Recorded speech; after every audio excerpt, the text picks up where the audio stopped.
one. 13 clocks. I don't easy.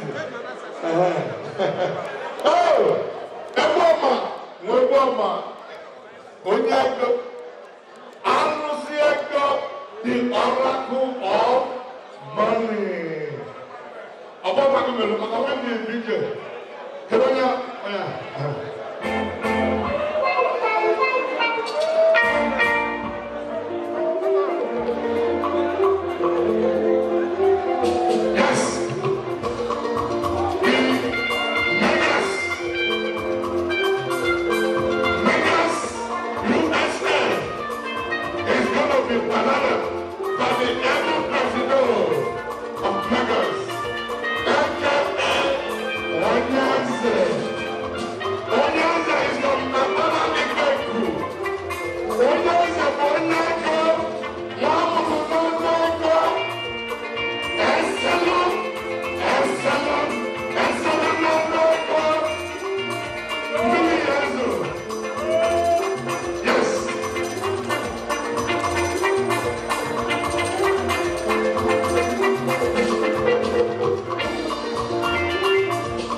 Overtaking is allowed.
Come on,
Eka bolele mwana bata ki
Just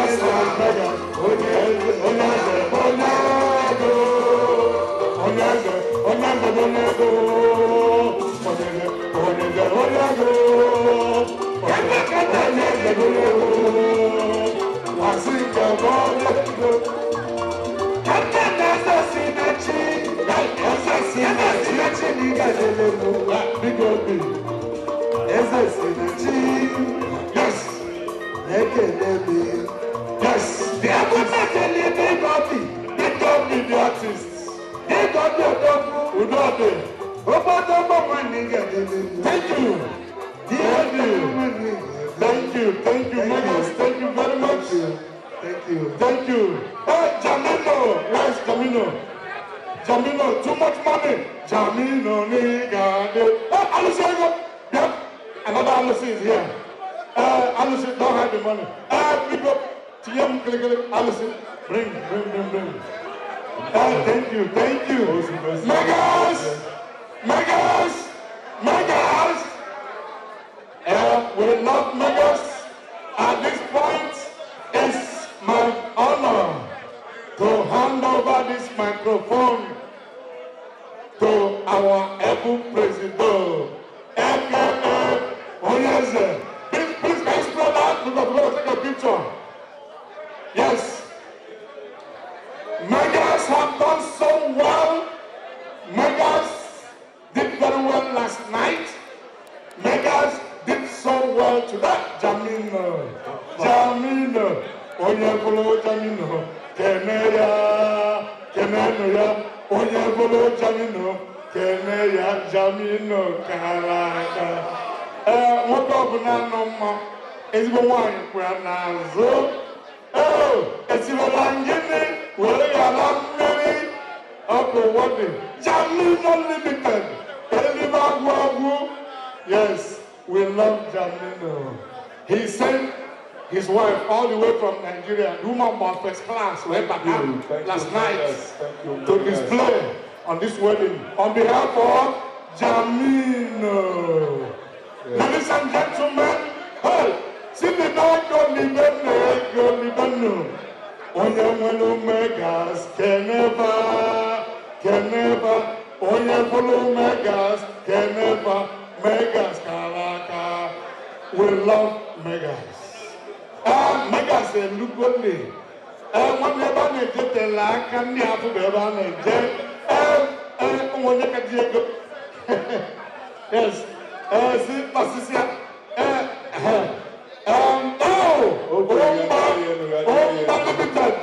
Omba, friends of Megas. Omba, you will live long. Ladies and gentlemen, it's my pleasure to hand over this microphone to the able president of Megas. Onyenze! Onyenze! Udode, my president, sir. Oh no! Yes, Megas!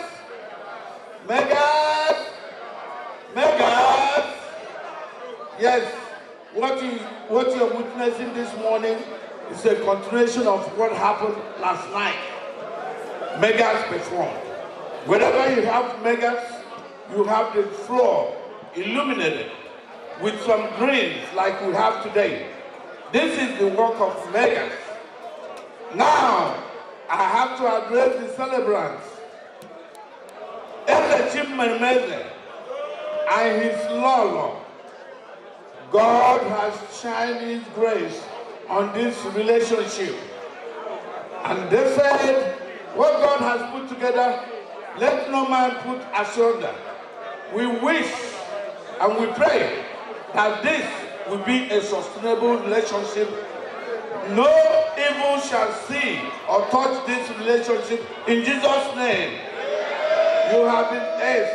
This grace is shining on you. We are very proud of you. All Megas here, we have the patience to be here because of you, because of who you are, because of who your wife is. And all your friends among Megas, all your friends and families among members of Megas are saying, thank you, we love you, we love you. And let me preempt you by announcing that you also, on top of what you have here, getting the sum of $2,000 from Megas. Yes, a collective purse. that is coming to you. We love you, and this is just a token. We can do better, except the fact that the music was cultural. Megas! Megas! Megas! Megas! I love you, Megas. You guys continue to wow Dallas. You are the best. You are the preemptive premier club of Dallas. Thank you, thank you, thank you. No. Thank you, Megas. Onyenze Megas. Yes, you can take pictures. Onyenze Megas. Can you take pictures? Handle of my Achara Obo. Achara Obo.